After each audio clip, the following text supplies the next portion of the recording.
Hey, friends, what are you full of? See, that's the question that Jesus is going to ask in the Beatitude we're looking at today. This is going to be our encouragement devotional idea. Matthew 5, verse 6.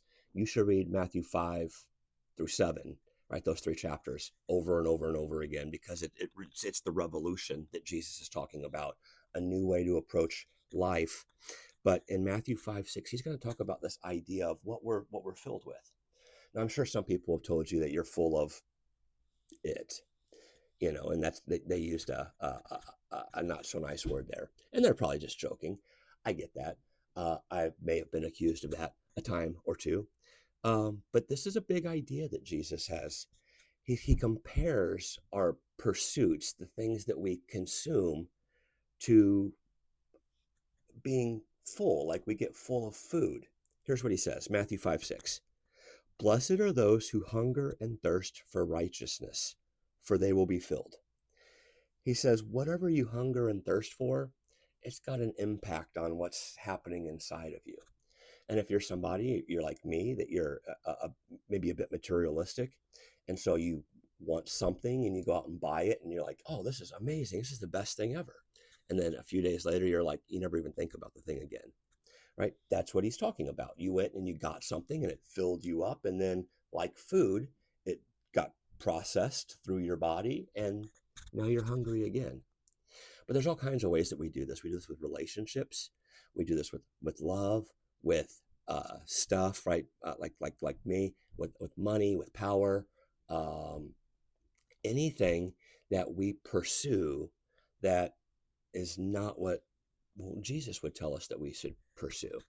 He goes, whenever you're pursuing something that's unhealthy or in an unhealthy way, it will fill you up for a little while, but then it's going to leave you empty again. And you got to go find something else.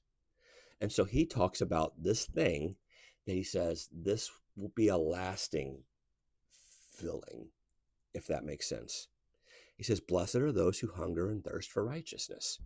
Now, one of his friends, the Apostle Paul, he would later say, look, be filled with the Spirit. And then in Galatians 5, again, Jesus' friend, the Apostle Paul, he says, but the fruit of the Spirit, and I don't think it's any coincidence that he uses a food, right? He's talking about what you're consuming, what you're trying to get inside, what you're full of. He says, but the fruit of the Spirit is love, joy, peace, forbearance, kindness, goodness, faithfulness, gentleness, and self-control. He says, against such things there is no law. He says, do those things.